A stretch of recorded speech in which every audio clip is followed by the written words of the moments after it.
Hantu wanita malam sedang meneror seisi kampung. Bunyi ketukan pintu terdengar untuk kesekian kalinya. Hari itu Ardian berada di rumah sendirian, di sebuah rumah besar milik ayahnya yang berada di tengah perkebunan.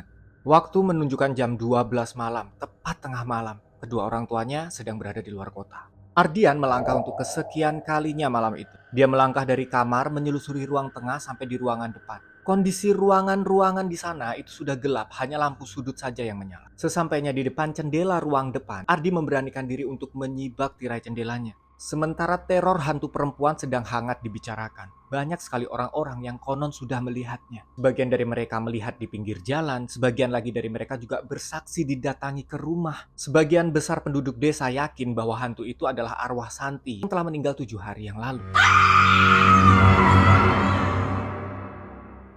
Meninggalnya nggak wajar, tubuhnya memuntahkan cairan merah, matanya melotot. Santi adalah wanita muda tetangganya yang kebetulan bekerja sebagai wanita malam di sebuah tempat hiburan di kota. Sebulan yang lalu, Santi dipulangkan oleh bosnya. Dia sakit, lumpuh, badannya kurus sekali, perutnya membesar. Konon nih, dia terkena guna-guna dari seorang wanita yang suaminya dirayu sama si Santi, kemudian menyimpan Santi menjadi pacar gelapnya. Keluarga Santi tentunya menerima anak yang sedang sakit ini, dirawatnya kurang lebihnya 1 bulan. Setiap malam, Santi nggak pernah bisa tidur, matanya seolah melotot.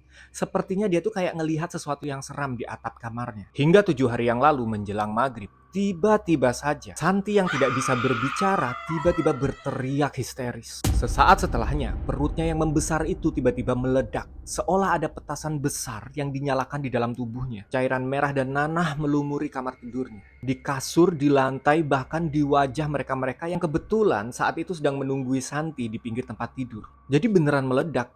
Dak! Gitu. Dan konon menurut cerita warga, baunya itu sangat-sangat busuk.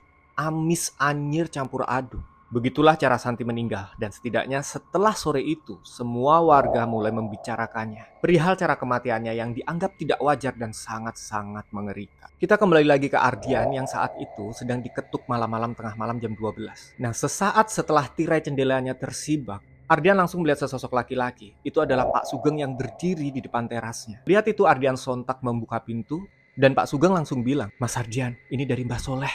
Mbah Soleh adalah nama dukun di kampung itu. Pak Sugeng memberikan bungkusan kain putih kecil dan baunya sangat-sangat khas. Ardian langsung tahu kira-kira apa yang ada di dalam bungkusan kecil itu. Itu adalah bau delingo, jenis rimpang yang sering kali dipercaya untuk dapat mengusir roh-roh jahat atau hantu-hantu gentayangan. Pak Sugeng bilang lagi, "Dipasang sekarang ya mas, ini udah gawat. 1 jam lalu tetangga kita, Mas Sutris meninggal. Serem mas, matanya melotot. Sepertinya teror Santi memang bener-bener gak main-main."